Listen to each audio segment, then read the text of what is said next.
वहीं कराची में थानों की खरीदो फरोख्त कारोबार एक बार फिर उरूज पर पहुंच गया।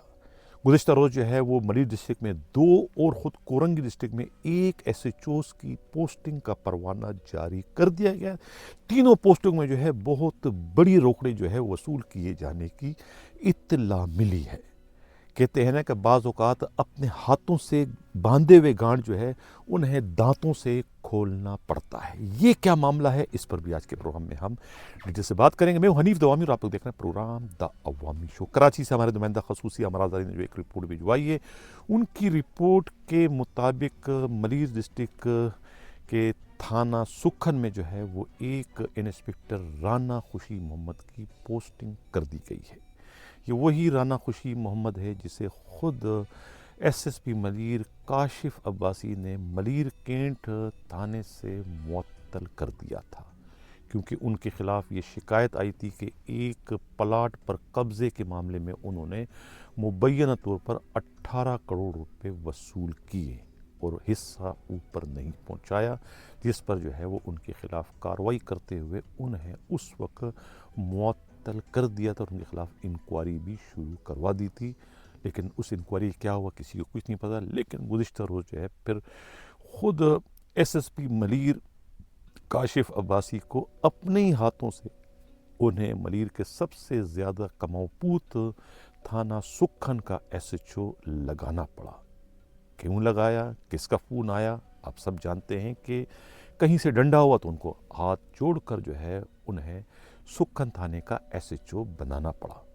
इस तरीके से वहाँ से अपने लाडले इंस्पेक्टर को जो है वो तब्दील करके उन्हें स्टील टाउन थाने का एसएचओ लगा दिया, जावेद अबड़ो को। ये उनके खासुल ख़ास हैं, स्टील टाउन थाने का एसएचओ लगा दिया। ये तो 2 पोस्टिंग हैं खुद मलीर डिस्ट्रिक्ट की। तीसरे जो है वो खालिद मेमन, बहुत ही बाअसर हैं, बहुत ही मुज़ोर हैं। शोहरत तो ये है कि वो आईजी सिंध ग़ुलाम नबी मेमन के कोई करीबी रिश्तेदार हैं, लेकिन हकीकत इसके बरक्स है। उनकी पोस्टिंग कहते हैं कि एडिशनल आईजी कराची जावेद आलम ओडो ने की है। कहते हैं कि मुबैना तौर पर 40 लाख रुपए लिए गए हैं। खुदा बेहतर जानता है कि 40 लाख उन्होंने लिए हैं। कुछ कहते हैं कि डीआईजी ईस्ट का भी नाम इसमें आ रहा है। और ये मौसूफ़ की ये चौथी बार जो है वो कोरंगी इंडस्ट्रियल एरिया थाने में पोस्टिंग है। चौथी बार ये आ रहे हैं।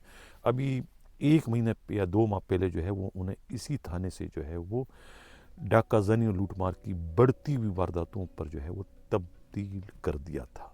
अब चौथी बार जो है वो उन्हें उसी थाने का एसएचओ बना दिया गया है, मुबैना तौर पर 40 लाख रुपया रिश्वत लेकर। अब एक बात यहाँ पर मैं करता चलूँ कि एसएचओ जो भी लगाता है ऑर्डर उसका हमेशा डिस्ट्रिक्ट एसएसपी ही करता है, क्योंकि ये डिस्ट्रिक्ट एसएसपी का ही इख्तियार है, वही मजाज है किसी को भी एसएचओ लगाने के। तो ये जब एसएचओ की पोस्टिंग आईजी करवाता है या एडिशनल आईजी करवाता है, अगर एडिशनल आईजी कहते हैं कि भाई ये जैद को एसएचओ लगा दो आप कोरंगी नेशनल थाने का, तो इसका मतलब क्या हुआ? इसका मतलब ये कि आपका चेन ऑफ कमांड टूट गया। अब वो जैद जो लग गया एसएचओ कोरंगी नेशनल एरिया, वो अपने डिस्ट्रिक्ट एसएसपी को बिल्कुल भी खातिर में नहीं लेगा, अपने जूते की नोक पे रखेगा। वो जैद जो है अब अपने डीआईजी ईस्ट को खातिर में नहीं लेगा, अपने जूते की नोक पे रखेगा। वो जो भी कुछ करेगा ना तो उसके खिलाफ उसका डिस्ट्रिक्ट एसएसपी कोई कार्रवाई कर सकेगा और ना ही उनका डीआईजी। अगर कोई शिकायत उससे मुतालिक आएगी भी तो वो डर डर के जो है वो कोतवाले शहर यानी एडिशनल आईजी से कहेंगे भी कि ये आपके लाडले एसएचओ के मुतालिक ये शिकायतें हैं, हम इसके खिलाफ कार्रवाई करें या ना करें। अब बताओ कि फिर सिस्टम कैसे चलेगा? और अगर खुदा न खास्ता आईजी अगर किसी की पोस्टिंग करता है थाने के एसएचओ के साथ, तो फिर तो वो एडिशनल आईजी भी बेज़रार हो जाएगा उसके लिए, उसके वो भी कार्रवाई करने का हक खो देगा। यही हाल फिर डिस्ट्रिक्ट एसएसपी का होगा, यही हाल फिर दूसरे आपके जो है वो डीआईजी का होगा। और अगर खुदा ना हो तो कोई मीडिया वाले के कहने पर किसी को एसएचओ आप लगाते हो, तो फिर मीडिया वाले का जो एसएचओ का उसके खिलाफ कौन कार्रवाई करना? आईजी कर सकेगा, ना डीआईजी, ना एडिशनल आईजी। क्या वो जो करे, स्याह करे सफ़ेद करे, उन्हें بالکل ہی چھوٹ ہوگی. تو پھر اس طرح پولیس کا ڈسپلن فورس کیسے چلے گا؟ بالکل بھی نہیں چل سکتا. تو کوشش تو یہ کرنی چاہیے کہ جو جس کا کام ہے وہ اپنا کام کرے.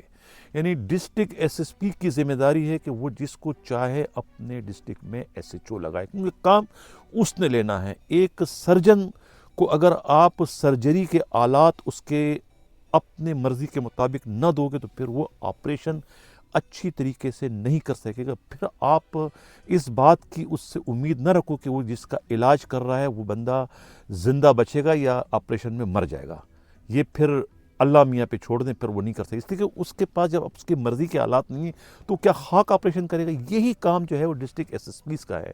آپ ان سے یہ تو پوچھتے ہو کہ بھی کہ آپ کے علاقے میں جو ہے وہ آرگنائز جرائم کے اڈے بہت چل رہے ہیں، آپ یہ تو پوچھتے ہو کہ ڈاکہ زنی اور لوٹ مار کی وارداتیں بڑھ چکی، لیکن آپ ان کو ان کے مرضی کا اسٹاف نہیں دیتے ہو.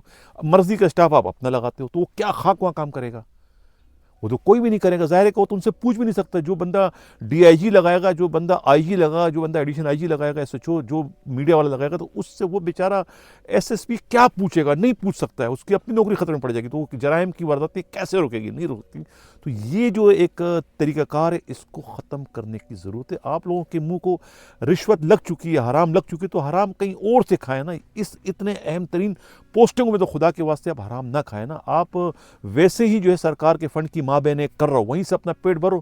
آپ کے پیٹ اتنے بڑھ چکے ہیں کہ وہ فنڈ بھی آپ کھا رہے ہو، یہاں سے بھی کھا رہے ہو، پیٹرول بھی آپ پی رہے ہو، اور جوتے بھی کیا نام ہے پولیس کے جوتوں کے پیسے بھی آپ کھا رہے ہو، یونیفارم کے پیسے بھی کھا رہے ہو. آپ کا پیٹ ہے کہ بھرنے کا نام ہی نہیں دیتا ہے. پیٹ ہے لالو کھیت ہے آپ کا. تو خیر یہ صورتحال ہے اس وقت سندھ پولیس کی، کراچی پولیس کی ایس ایچ اوز کے ٹرانسفر پوسٹنگ کے حوالے سے. میں انتہائی دعوے کے ساتھ اس وقت بات کروں گا، جتنے بھی آپ کے ایس ایچ او اس وقت کراچی میں لگے ہوئے 107 ایس ایچ او ہیں، 7 تھانے ہیں، 7 ایس ایچ او ہیں. کوئی ایک ایس ایچ او مجھے بتائے نمونے کے طور پر، مثال کے طور پر کوئی کہ یہ ہم نے یہ پوسٹنگ جو ہے میرٹ پر کی ہے. کوئی ایک بتایا نا مثال کے طور پر، کوئی ایک بھی پوسٹنگ میرٹ پر نہیں ہوئی ہے کراچی میں 107 تھانوں میں. ان کا میرٹ کیا ہے؟ ان کا میرٹ یہ کہ کون زیادہ روکڑ دے گا، ان کا میرٹ کون اوپر سے ڈنڈا ہمیں دے گا، ان کا میرٹ یہ کہ کون زیادہ اثر رسوخ والا ہے. یہ ان کا میرٹ ہے. باقی کام کسی کو آتا ہے کہ نہیں آتا ہے اس سے انہیں کوئی سروکار نہیں ہے. یہ اپنے دستخط بیچتے ہیں، یہ اختیارات بیچتے ہیں. یہ اختیارات بیچنے کی دکانیں بنائی ہوئی نے، کوئی ڈسٹرکٹ ایس ایس پی کی شکل میں، کوئی ڈی آئی جی کی شکل میں، کوئی ایڈیشنل آئی جی کی شکل میں. اپنے اپنے مرتبے کے لحاظ سے، اپنے اپنے قد کاٹ کے لحاظ سے جو ہے یہ اپنے اختیارات بیچتے ہیں، پیسے لیتے ہیں، آرڈر جاری کرتے ہیں. ایک آرڈر جاری کرتا ہے ڈسمس کرنے کا پیسہ لے لیتا ہے، دوسرا آرڈر جاری کرتا ہے ان کو بحال کرنے کا پیسے لے لیتا ہے. یعنی کہ مارنے کے پیسے بھی ہے اور زندہ کرنے کے بھی پیسے ہیں. یہ ہے سندھ پولیس کی اس وقت صورتحال، جس پر جتنا بھی ماتم کیا جائے کم ہے. خیر ذکر میں نے شروع کیا تھا پروگرام کا، ابتدا میں نے کی تھی ایس ایچ اوز کی خرید و فروخت کی، تانوں کی خرید و فروخت کی. تانے کراچی میں اب بھی بک رہے ہیں اور بڑے دھڑلے کے ساتھ، بڑے بے شرمی کے ساتھ، بڑے ڈٹائی کے ساتھ جو ہے یہ district S S Ps, D I Gs اور ایڈیشنل آئی جیز بیچ رہے ہیں. یہ حال ہے اس وقت کراچی پولیس کا. اسی کے ساتھ ناظرین کیا چاہتا ہوں، اللہ حافظ.